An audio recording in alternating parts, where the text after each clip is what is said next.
ಇವತ್ತು ಇತಿಹಾಸದಲ್ಲಿ ಬರ್ತಕ್ಕಂತಹ ಎರಡನೇ ಅಧ್ಯಾಯ ಬ್ರಿಟಿಷ್ ಆಳ್ವಿಕೆಯ ವಿಸ್ತರಣೆ. ಈ ಒಂದು ಅಧ್ಯಾಯದಲ್ಲಿ ಬರುವಂತಹ ಪ್ರಶ್ನೆಗಳನ್ನ ನಾವು ಒಂದೊಂದಾಗಿ ನೋಡ್ತಾ ಹೋಗೋಣ. ಇಲ್ಲಿ ಬಿಟ್ಟ ಸ್ಥಳಗಳನ್ನ ತುಂಬಿ. ಮೊದಲ ಆಂಗ್ಲೋ ಮರಾಠ ಯುದ್ಧ ನಡೆದ ವರ್ಷ 1775ರಿಂದ 1782. ಎರಡನೇ ಆಂಗ್ಲೋ ಮರಾಠ ಯುದ್ಧ ನಡೆದ ವರ್ಷ 1803ರಿಂದ 1805. ಮೂರನೇ ಆಂಗ್ಲೋ ಮರಾಠ ಯುದ್ಧ ನಡೆದ ವರ್ಷ 1817ರಿಂದ 1818. ಮೊದಲ ಆಂಗ್ಲೋ ಮರಾಠ ಯುದ್ಧ ಡ್ಯಾಶ್ ಡ್ಯಾಶ್ ಒಪ್ಪಂದದೊಂದಿಗೆ ಮುಕ್ತಾಯವಾಯಿತು. ಸಾಲ್ಭಾಯಿ ಒಪ್ಪಂದದೊಂದಿಗೆ ಮುಕ್ತಾಯವಾಯಿತು.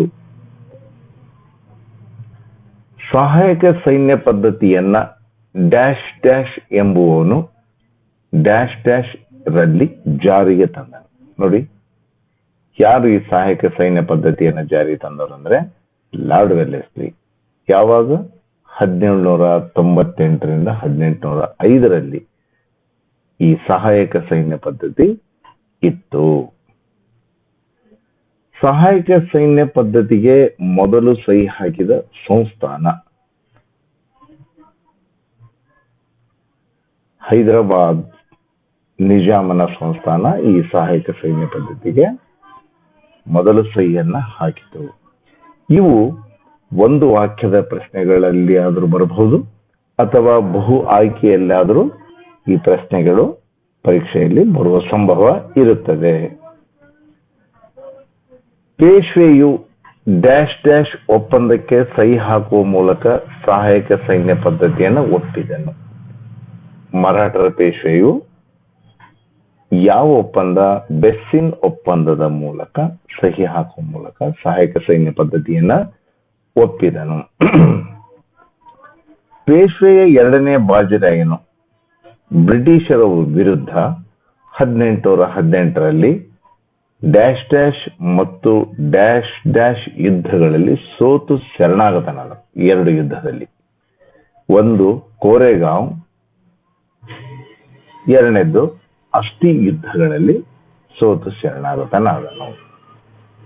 ದತ್ತು ಮಕ್ಕಳಿಗೆ ಹಕ್ಕಿಲ್ಲ ಎಂಬ ಕಾನೂನನ್ನ ಡ್ಯಾಶ್ ಎಂಬುವನು ಡ್ಯಾಶ್ ರಲ್ಲಿ ಜಾರಿಗೆ ತಂದನು. ಯಾರು ತಂದ್ರು? ಯೋಚನೆ ಮಾಡಿ. ದತ್ತು ಮಕ್ಕಳಿಗೆ ಹಕ್ಕಿಲ್ಲ ಎಂಬ ಕಾನೂನನ್ನ ಲಾರ್ಡ್ ಡಾಲ್ಹೌಸಿ ಜಾರಿಗೆ ತಂದ. ಯಾವಾಗ? 1848ರಲ್ಲಿ. ಸಹಾಯಕ ಸೈನ್ಯ ಪದ್ಧತಿ ಒಪ್ಪಂದಕ್ಕೆ ಸಹಿ ಹಾಕಿದ ಮೊದಲ ರಾಜ್ಯ ಈಗಾಗಲೇ ನಾವು ಚರ್ಚೆ ಮಾಡಿದ್ದೇವೆ. ಮತ್ತೊಮ್ಮೆ ನೋಡೋಣ. ಹೈದರಾಬಾದ್ ಸಂಸ್ಥಾನ. ಪಂಜಾಬಿನ ಸಿಂಹ ಎಂದು ಪ್ರಸಿದ್ಧನಾಗಿದ್ದವನು ಯಾರು? ರಣಜಿತ್ ಸಿಂಗ್. ದತ್ತು ಮಕ್ಕಳಿಗೆ ಹಕ್ಕಿಲ್ಲ ಎಂಬ ಕಾನೂನನ್ನು ಡ್ಯಾಶ್ ಡ್ಯಾಶ್ ಎಂಬುವನು ಡ್ಯಾಶ್ ಡ್ಯಾಶ್ ರಲ್ಲಿ ಜಾರಿಗೆ ತಂದನು. ಲಾರ್ಡ್ ಡಾಲ್ಹೌಸಿ ಎಂಬುವನು 1848ರಲ್ಲಿ ಜಾರಿಗೆ ತಂದನು. ಇನ್ನು ಒಂದೆರಡು ವಾಕ್ಯಗಳಲ್ಲಿ ಉತ್ತರಿಸುವಂತಹ ಪ್ರಶ್ನೆಗಳನ್ನ ನೋಡೋಣ. ಬ್ರಿಟಿಷರು ಸಾಮ್ರಾಜ್ಯ ವಿಸ್ತರಣೆಗಾಗಿ ಕೈಗೊಂಡ ಕ್ರಮಗಳು ಯಾವುವು? ತಮ್ಮ ಸಾಮ್ರಾಜ್ಯವನ್ನು ವಿಸ್ತರಣೆ ಮಾಡಬೇಕು ಎಂಬ ಕಾರಣಕ್ಕಾಗಿ ಯಾವ ಕ್ರಮಗಳನ್ನ ಅವರು ಕೈಗೊಂಡ್ರು ಅನ್ನೋದನ್ನ ನಾವು ನೋಡ್ತಾ ಹೋಗೋಣ.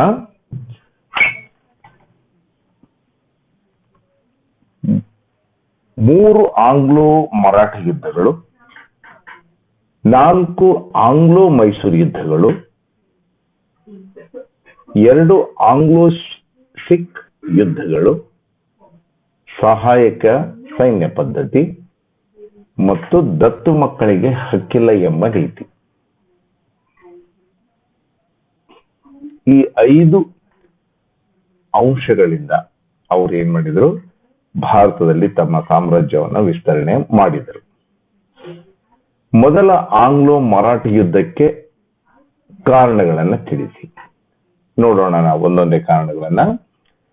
ಬಕ್ಸಾರ್ ಕದನದಲ್ಲಿ ಸೋತು ಬ್ರಿಟಿಷರ ಆಶ್ರಯದಲ್ಲಿದ್ದ ಮೊಘಲ್ ಚಕ್ರವರ್ತಿ ಎರಡನೇ ಶಾ ಆಲಂನನ್ನು ಮರಾಠರು ಕರೆತಂದು ಮತ್ತೆ ದೆಹಲಿಯ ಸಿಂಹಾಸನದಲ್ಲಿ ಕುಳ್ಳಿರಿಸಿದ್ದು ಒಂದನೇ ಕಾರಣ.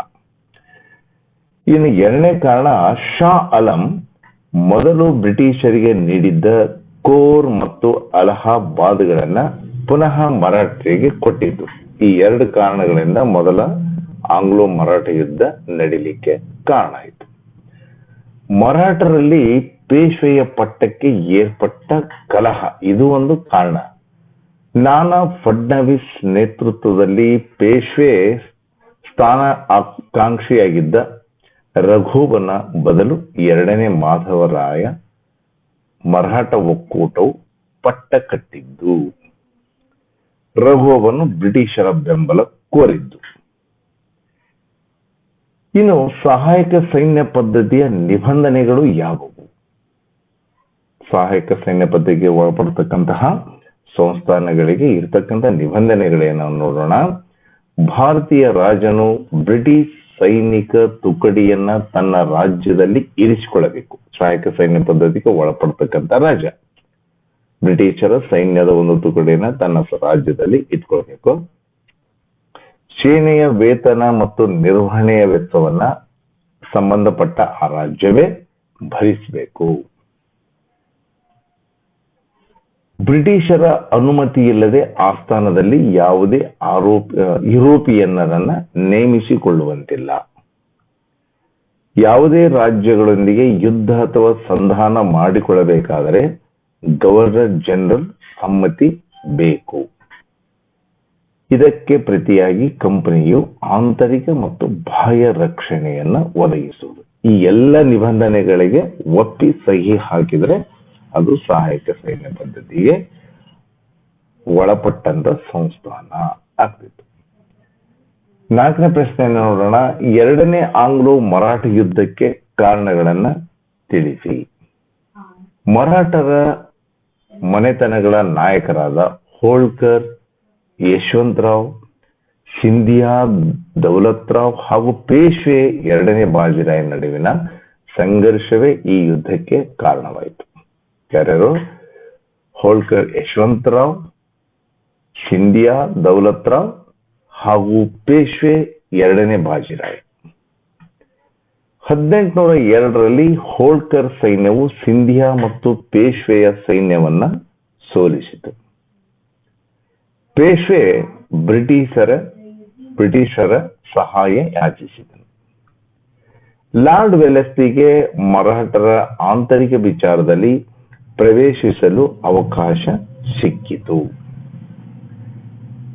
ಪೇಶ್ವೆ ಬೆಸಿನ್ ಒಪ್ಪಂದಕ್ಕೆ ಸಹಿ ಹಾಕುವ ಮೂಲಕ ಸಹಾಯಕ ಸೈನ್ಯ ಪದ್ಧತಿಯನ್ನ ಒಪ್ಪಿದನು.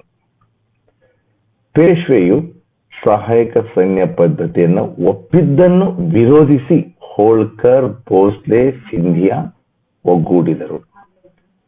1803ರಿಂದ 1805ರಲ್ಲಿ ಈ ಸೇನೆಯನ್ನ ವೆಲೆಸ್ಲಿಯು ಸೋಲಿಸಿದನು. ಎಲ್ರಿಗೂ ಶುಭಾಶಯಗಳು. ಮತ್ತೆ ಮುಂದಿನ ಪಾಠದೊಂದಿಗೆ ಭೇಟಿಯಾಗೋಣ.